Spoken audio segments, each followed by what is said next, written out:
여러분 안녕하십니까? 그동안 감춰졌던 김건희 여사의 과거 행보가 점차 수면 위로 드러나고 있다는 분석이 나오는 가운데 검찰이 내일부터 윤 대통령 부부 공천 개입 의혹 사건을 창원지검에서 서울중앙지검으로 옮겨 수사합니다.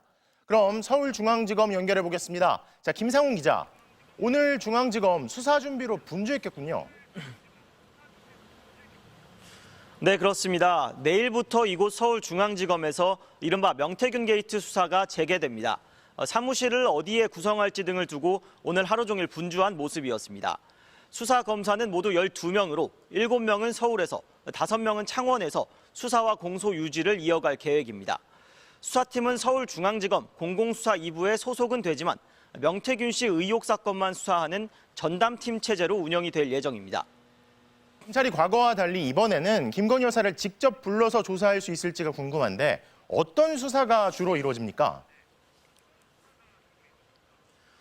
네, 핵심 의혹은 윤 대통령 부부의 공천 개입 여부입니다.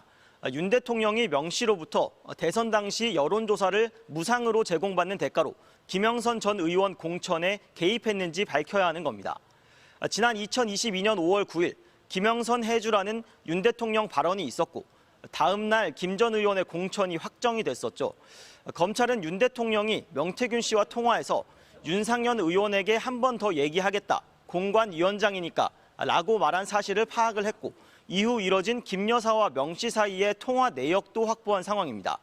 지난 대선 당시 명 씨가 최소 4차례 비공표 여론조사 보고서를 윤 대통령 부부에게 전달한 사실도 앞서 드러났는데요. 결국 의혹의 핵심인 윤 대통령 부부 조사가 불가피한 상황입니다. 지난 넉 달간 소환하지 않았던 두 사람을 언제 불러 조사할지가 최대 관심사입니다. 그런데 어제 명태균 씨 측이요. 김건희 여사가 지난 총선 앞두고 김상민 전 검사와 관련해서 공천에 개입했다는 의혹을 제기했잖아요. 이 문제에 대해서도 수사가 이루어질까요? 네, 말씀하신 김상민 전 검사 공천 개입 의혹은 검찰 수사를 통해 파악이 된 내용이 아닙니다. 명 씨 변호인이 명태균 씨를 접견한 자리에서 구두로 전달받은 내용으로 파악이 됐거든요. 결국 명 씨의 입에서 앞으로 추가로 어떤 게 나올지도 주목이 될 수밖에 없습니다.